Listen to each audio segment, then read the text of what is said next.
في الفيديو ده هنعرف إزاي بننضف القوالب. الخطوة دي طبعًا باحب إن أنا أعملها عند الحنفية وباشغّلها على مَيّة بسيط وأبدأ إن أنا أنضفها، بس طبعًا عشان التصوير مش هنعرف نعمل الخطوة دي عند الحنفية، فأنا جِبت علبة كبيرة فيها مَيّة وهابدأ أعمل نفس اللي أنا باعمله بالضبط. لو القوالب إحنا كنا صابين فيها خليط لونه أبيض عادي، فبنبدأ ننضف القوالب بالمَيّة فقط، ما بنحطش عليها أي حاجة تانية. لو إحنا بقى كنا حاطين في الخليط ألوان داخلية وكده عايزين ننضّف القالب لإن بيبقى فيه لون بعد ما نطلّع القطعة، فكده لازم إن إحنا ننضّف القالب بصابون، بننضّفه بمَيّة الأول كويس وبعد كده بنحط شوية صابون بسيطة نرغي بيهم إيدينا وننضّف القالب. الصابون ما بنحطش صابون كتير خالص، لأ إحنا بنجيب كوباية فيها مَيّة وبعد كده بنحط هي نقطة واحدة من الصابون وبنرغيها في الكوباية كلّها، علشان ما يبقاش مركّز وتقيل ونقعد نغسل في القالب كتير ويبوظ، فهو بيكون نقطة بسيطة جدًا على كوباية مَيّة وبننضّف بيها بقى كل القوالب.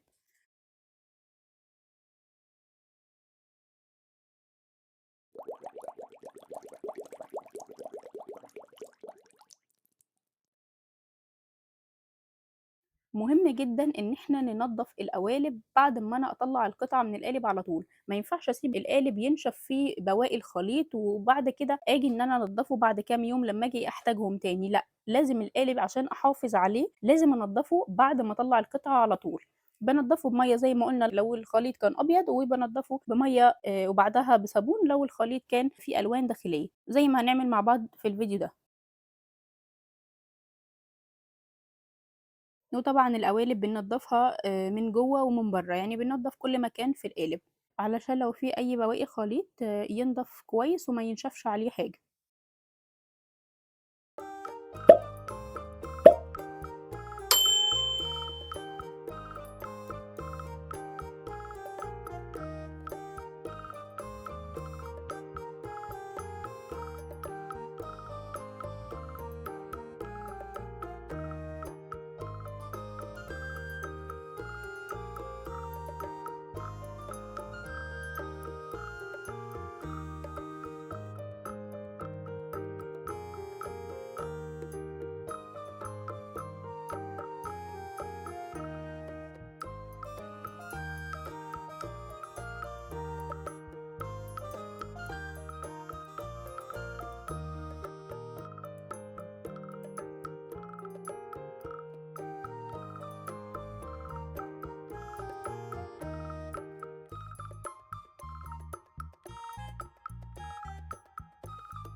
بعد ما بننضف القوالب بقى بنسيبها تنشف كويس على ترابيزة أو بنحطها على أي حاجة بتنشف لحد ما نيجي نستخدمها تاني.